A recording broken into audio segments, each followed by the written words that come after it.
Jesus for my generation. So in the book of Acts, chapter 4, from verse 13, the Bible says, "And they saw them, these uneducated, mere common men, and they were astonished and realized that they had been with Jesus."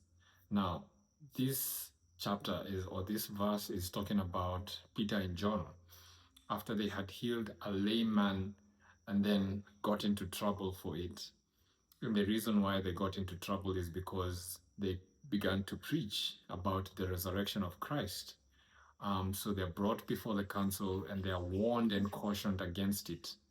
But instead of cowering and being timid, they pray and ask God to give them even more boldness to proclaim Christ. Now, when I look at the events and the story of Charlie Kirk, I see that boldness being embodied.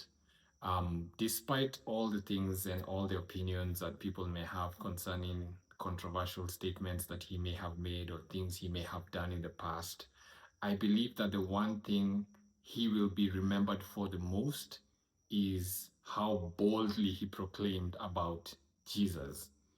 Now, it's very interesting to me that as human beings, we often want to focus on the dark spot in the middle of the paper, the white paper, and we forget to see all the white around it.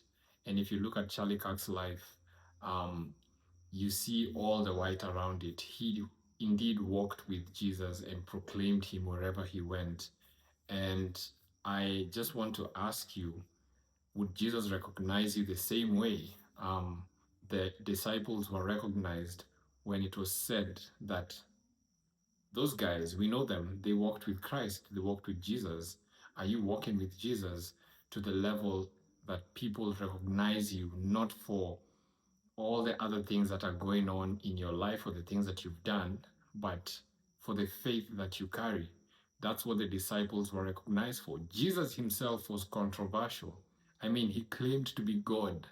You couldn't be more controversial than that. But he proclaimed the kingdom of heaven everywhere he went.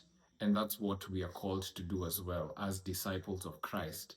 So, my challenge to you is step out, be bold, talk about Christ, share Christ, and don't be timid and don't allow the spirit of fear to overcome you because you have the spirit of Christ.